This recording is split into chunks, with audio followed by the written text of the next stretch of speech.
Welcome to பவன்யஸ் kitchen. இன்றைக்கி நம்ம கிச்சனில் பார்க்க போகிற ரெசிபி சிறுதானியத்தை வச்சு ஒரு பொங்கல் செய்ய போகிறோம். ஃபர்ஸ்ட் டைம் பார்க்குறவங்க மறக்காமல் சப்ஸ்கிரைப் பண்ணிக்கோங்க. பக்கத்தில் இருக்கிற பெல் ஐக்கான் ப்ரெஸ் பண்ணிவிட்டு ஆல்னு கொடுங்க. அப்படின்னா தான் நோட்டிஃபிகேஷன் உங்களுக்கு வந்து சேரும். இன்றைக்கி நம்ம எடுத்துருக்கிற சிறுதானியம் என்னன்னு பார்த்தீங்கன்னா சாமை அரிசி.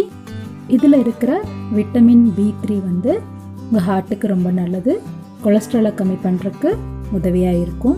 அடுத்தது பாசிப்பருப்பு, நம்ம எப்போவுமே பொங்கலில் கூட ஆட் பண்ணிக்கிறது தான். வாங்க இன்றைக்கி எப்படி செய்யணும்னு பார்க்கலாம். ஃபஸ்ட்டு நம்ம சாமை அரிசியும் பருப்பையும் ஊற வச்சுக்கலாம். நான் வந்து இன்றைக்கி ஒரு கப்பில் 2 கப் அளவு அரிசியும் 1 கப் அளவு பருப்பும் எடுத்திருக்கேன். இது பார்த்திங்கன்னா 5லேருந்து 6 பேர் காலையில் பிரேக்ஃபாஸ்ட்டுக்கு எடுத்துக்கலாம். நீங்கள் ஸ்மால் ஃபேமிலியாக இருந்ததுன்னா 1 கப் அளவு அரிசியும் 1/2 கப் அளவு பருப்பும் சேர்த்துட்டு நல்லா இந்த மாதிரி மசிச்சு வாஷ் பண்ணி எடுத்துக்கோங்க. ஒரு 2 தடவை நல்லா அழுக்கெல்லாம் போனதுக்கப்புறம் நம்ம அந்த தண்ணியை எடுத்துட்டு நம்ம இதுக்கு தேவையான அளவு தண்ணி சேர்த்துட்டு ஒரு 1/2 hour ஊற வச்சுக்கலாம். 1 கப் அரிசி 1/2 கப் பருப்புக்கு 4 டம்ளர் அளவு தண்ணி சேர்க்கணும். இந்த மாதிரி தண்ணி சேர்த்துட்டு ஒரு 1/2 hour மினிமம் ஊற வைக்கணும்.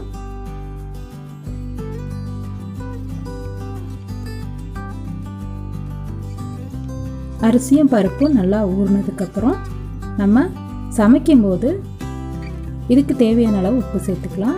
நான் 1 டீஸ்பூன் அளவு உப்பு சேர்த்துருக்கேன். அது கூடவே கொஞ்சம் எண்ணெய் சேர்த்துக்கலாம். நீங்கள் விருப்பப்பட்டால் நெய்யும் சேர்த்துக்கலாம்.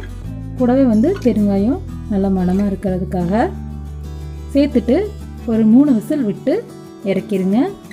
இந்த மாதிரி நல்லா குழைவாக வரும். ரொம்ப குழைவாக இருக்குன்னு நினைக்காதீங்க. இது கொஞ்சம் நேரம் ஆக திக்காயிடும். அதனால் இது சூடாக செஞ்ச உடனே சாப்பிட்றதுக்கு சூப்பராக இருக்கும். வாங்க இதை எப்படி தாளிக்கிறதுன்னு பார்க்கலாம். ஒரு பேன் வச்சுக்கலாம். அது நல்லா ஹீட் ஆனதுக்கப்புறம் எண்ணெய் சேர்த்துக்கலாம். நீங்கள் நெய் நல்லா ஆட் பண்ணிக்குவீங்க அப்படின்னா நெய் கூட 1 டேபிள் ஸ்பூன் இது கூட ஆட் பண்ணிவிட்டு தாளிச்சிக்கலாம். எண்ணெய் நல்லா சூடானதுக்கப்புறம் இஞ்சி வந்து 2 இன்ச் அளவு நல்லா பொடியை கட் பண்ணி வச்சுருக்கேன். ஆட் பண்ணிவிட்டு பொரிய விட்டுறலாம். கூடவே ஒரு பச்சை மிளகா கீறி வச்சுருக்கோம், அதையும் சேர்த்துக்கலாம். காரத்துக்கு பார்த்திங்கன்னா உங்களுக்கு பச்சை மிளகா ரொம்ப காரமாக இருக்குன்னு நினச்சிங்கன்னா மிளகு வந்து முழுசாக சேர்த்தாம நல்லா இடித்து பொடியாக சேர்த்துக்கலாம். மிளகு வந்து உடம்புக்கு ரொம்ப நல்லது. அடுத்தது பார்த்திங்கன்னா ஒரு 1/2 டீஸ்பூன் அளவு ஜீரகத்தையும் இடித்து சேர்த்துக்கலாம்.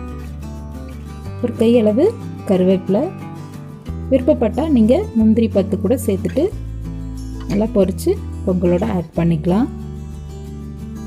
இந்த மாதிரி நல்லா பொரிஞ்சதுக்கப்புறம் ஸ்டவ் ஆஃப் பண்ணிவிட்டு நம்ம வச்சுருக்கிற பொங்கலில் ஆட் பண்ணிக்கலாம். இந்த பொங்கலுக்கு பார்த்திங்கன்னா டிஃபன் சாம்பார், நல்லா ஒரு தேங்காய் சட்னி காரமாக சூப்பராக இருக்கும் காம்பினேஷன். நீங்கள் உங்கள் வீட்டில் கண்டிப்பாக ட்ரை பண்ணி பாருங்கள். இந்த டைமில் நீங்கள் நெய் ஆட் பண்ணணுன்னா கொஞ்சம் ஆட் பண்ணிக்கலாம். நான் ஒரு 1/2 டீஸ்பூன் அளவு ஆட் பண்ண போகிறேன். குழந்தைகள்லேருந்து பெரியவங்க வரைக்கும் இந்த பொங்கலை நல்லா விரும்பி சாப்பிடுவாங்க. நீங்கள் கண்டிப்பாக ட்ரை பண்ணுங்கள். சாமை பொங்கல் ரெடி ஆயிடுச்சு. நீங்கள் உங்கள் வீட்டில் ட்ரை பண்ணி பார்த்துட்டு எப்படி இருந்துன்னு கமெண்ட் பண்ணுங்கள். உங்களுக்கு இந்த ரெசிபி பிடிச்சிருந்துன்னா மறக்காமல் லைக் பண்ணுங்கள், ஷேர் பண்ணுங்கள், கமெண்ட் பண்ணுங்கள். தேங்க்ஸ் ஃபார் வாட்சிங்.